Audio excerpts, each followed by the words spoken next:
Kellogg's Pep, the super delicious cereal, presents The Adventures of Superman. Faster than a speeding bullet.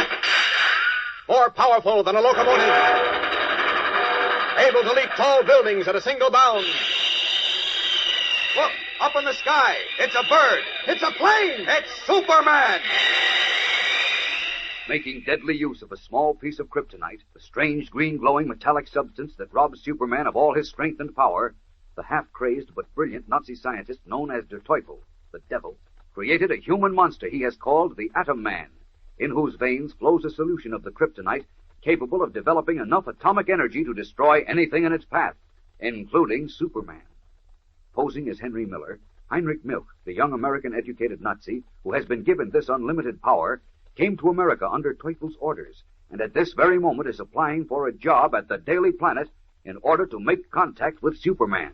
As he enters Editor Perry White's office, he seems to be a normal young man, blond and Nordic-looking, but now speaking perfect English, all traces of his accent gone. Also missing for the moment are the metal mesh gloves and tiny electronic throat converter that transform him into the dread Atom Man. Listen. Come in, Miller, come in. Thank you, sir. Close the door. Oh, I better leave, Mr. White. No, stick around, Olson. This is going to be fun. So, you'd like a reporter's job, eh? I would if there's one open, sir. Oh, there's one open, all right, and a very good one, too. Oh, incidentally, meet Jim Olson, one of our Cubs. How do you do, Mr. Olson? I'm glad to meet you. Yes, there's a job open. I just lost my key man. Or maybe I should say he lost me. Now, Miller, what's your background? Who have you worked for? Well, sir, I've been, overseas for a number of years. Oh, returned vet, eh? Good. You boys deserve all the breaks. Yes, sir, there's not enough we can do for you. You hear that, Olson? A returned vet. Yes, Mr. White. Where'd you work before you went in, Miller? Well, I spent a year on the Denver Clarion and 6 months on the Chicago Herald. Two good papers. Anything special you do? No, sir, just general reporting. All right. You've got the job. 50 a week to start and a raise in a month if you come through. How's that sound? Sounds fine, sir. I don't know how to thank... Forget it. Any man who risked his life fighting for me deserves everything I can give him. Oh, Olson. Yes, Chief? Look, what did I tell you about that chief business? You know my name! Yes, Chief. I mean, Mr. White. Take Miller into Kent's office. Clear out Kent's desk. Oh, you better not do that, Mr. White. What did you say? Mr. Kent won't like it. He's got a lot of private papers in his desk. I don't care whether he's got a pink elephant and a family of pygmies. I said clear out his desk, and I mean clear it out. Now go ahead, before you get tossed out on your ear. Yes, sir. Just follow me, Mr. Miller. Okay. Good luck, Miller. Good luck. I'm sure you'll work out. I hope so, sir. I'll try hard. And tell Miss Backrack, Olson, that if Kent does break his heart and come in, I don't want to see him. Yes, Mr. White.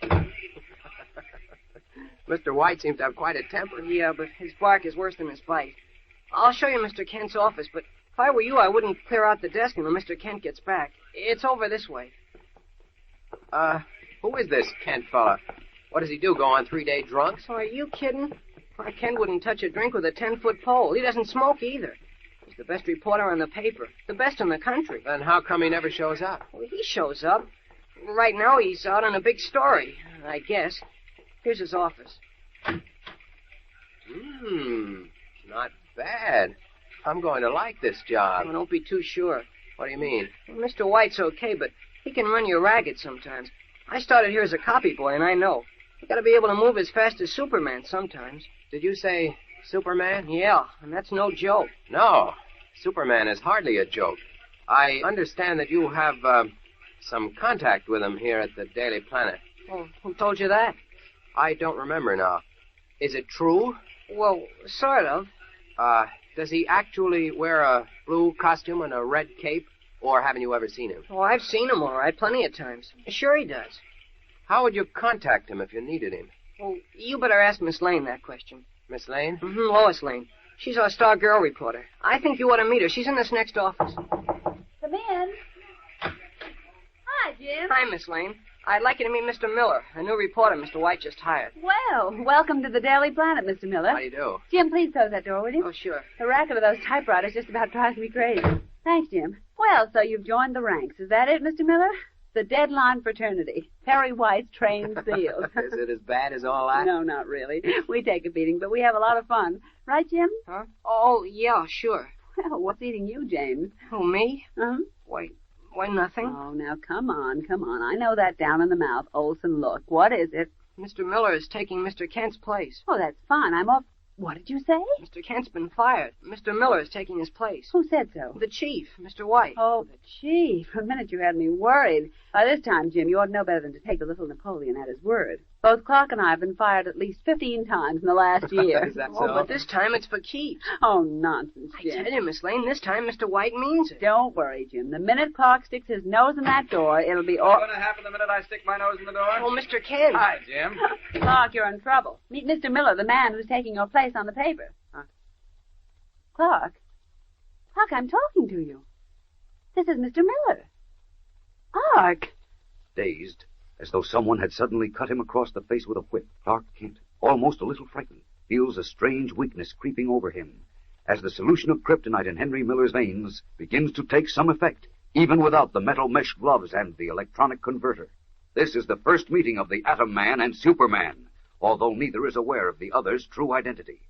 Something startling is bound to happen, so stay tuned in for the dramatic climax in a few moments. But right now, here's a word from your announcer. You know, most of the gang wear their new Kellogg's Pep comic buttons pinned on their jacket or dress or cap, so everybody can see how many they've collected. But I met up with a girl yesterday who pins hers on a piece of black velvet her mother gave her. You know, like medals. Of course, it doesn't matter how you keep them, as long as you're keeping up with the other kids, rounding out your collection of all 18 different buttons. You'll want Smilin' Jack and Lillums and Smitty and Superman, of course, and all the other true-to-life pictures of your favorite comic strip friends. Now, any duplicates you get, you'll want to swap with your friends. That's part of the fun.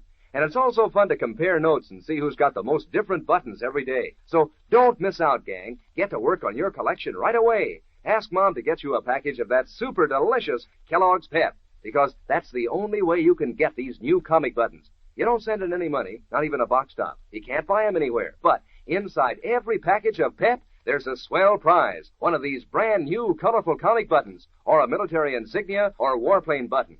It's a prize for you from P.E.P. Pep, made by Kellogg's of Battle Creek. Now, back to the adventures of Superman. A strange scene is taking place in Lois Lane's office at the Daily Planet. Clark Kent, in reality Superman, is facing for the first time young Heinrich Milk, alias Henry Miller, in whose veins flows a solution of kryptonite that makes of him a deadly atom man. As Lois Lane and Jimmy Olsen look on in bewilderment, Kent pales as he feels a strange weakness coming over him. Listen. Clark, what's the matter with you? I don't know, Lois. Oh, don't you feel well, Mr. Kent? Here, sit down. I think perhaps I'd better leave. No, I'm sorry, Mr. Miller, Clark. I'm sorry, Mr. Miller, but It's all right. I've got some unpacking to do anyway. I'll see you all later. Bye. Bye. Now, Clark, what's the matter with you? I don't know, Lois. Well, you look simply ghastly. Where have you been the last few days? Germany. Germany? Jeepers. Now, wait a minute. You left here on Monday, and today is Wednesday. It's almost like the weakness the kryptonite gave me. What's that? Oh, did I say something? I'm sorry. You said you were in Germany, Mr. Kent. Well, I said that. Clark, what in the name of heaven has come over you? Nothing, Lois. Nothing, really. Well, do you realize what's going on around you? I don't understand you, Lois. I don't know what you're talking about. Look, you better go in and see Perry White. What for? Well, for one thing, he's your employer, and every employer likes to see his employees once in a while. And for another thing, you've been fired. What, again? Well, this time it's serious, Mr. Kent. Really, Jim? Yeah, that's why Mr. White hired that Miller guy, to take your place. What Miller guy? Oh, good heavens. Clark, go right in to see the chief, will you? Why? Go ahead now. Open the door, Jim. All right. Oh, Go ahead, Clark. all right, I'm going. You don't have to push. Oh, the crazy thing. Close that door, Jim, will you? What's wrong with him, Miss I Lane? don't know, but it's serious, Jim. Which key connects with Mr. White's office on the intercom? Number 3. Yes? What is it? Oh, it's Lois Lane, Chief. Clark Kent is coming into your office. Oh, no, he's not. Chief, now listen to me. There's something wrong with Clark. You telling me? I mean, seriously. Keep him in your office as long as you can. Now, don't let him go. I'll be in there soon. Oh, what's that number? What number, Miss Lane? I've got it here in my book somewhere. Let's see, wait a minute. I think it's right. Here it is. 3748. 3748. The chief keeps him there. He sure didn't act right. That's right. Hello? Mr. Grady, please. Well, he was completely irrational, Jim. It's the most incredible thing I've ever seen. Hello? Mr. Grady? Mr. Grady, I need your help. We have a reporter here at the Daily Planet who seems to have had a nervous breakdown. Yes, he's suddenly become completely irrational. Well, I'd like you to send for him immediately and take him out to your rest farm. Yes, you'll need at least 2 strong men, because I'm sure he won't consent to go along willingly once he learns... Convinced that Clark Kent is in the process of losing his mind, Lois is making emergency arrangements to have him picked up and taken away for treatment, unaware that Kent's trouble is that he has unknowingly met up with his deadliest and most powerful enemy, the newly created Atom Man. Now, with 2 burly attendants on their way for Kent, the Atom Man's search for Superman and Superman's efforts to escape from the weakening effects of his one undefeatable enemy, the powerful atomic energy contained in kryptonite, takes a strange new twist. Will these 2 meet again, the Man of Steel and the Atom Man? When? Where? There's excitement ahead, excitement and spine-tingling suspense in this battle to the death, so don't miss a single thrilling word of it. Tune in tomorrow, same time, same station, and follow the adventures of Superman. Faster than a speeding bullet. More powerful than a locomotive. Able to leap tall buildings at a single bound. Look, up in the sky. It's a bird. It's a plane. It's Superman. Fellows and girls, be sure to follow the adventures of Superman, brought to you every day, Monday through Friday, same time, same station, by the grand old Kellogg Company of Battle Creek. And for other thrilling adventures of Superman, see your local newspaper. Superman is also a copyrighted feature appearing in Superman DC Publications.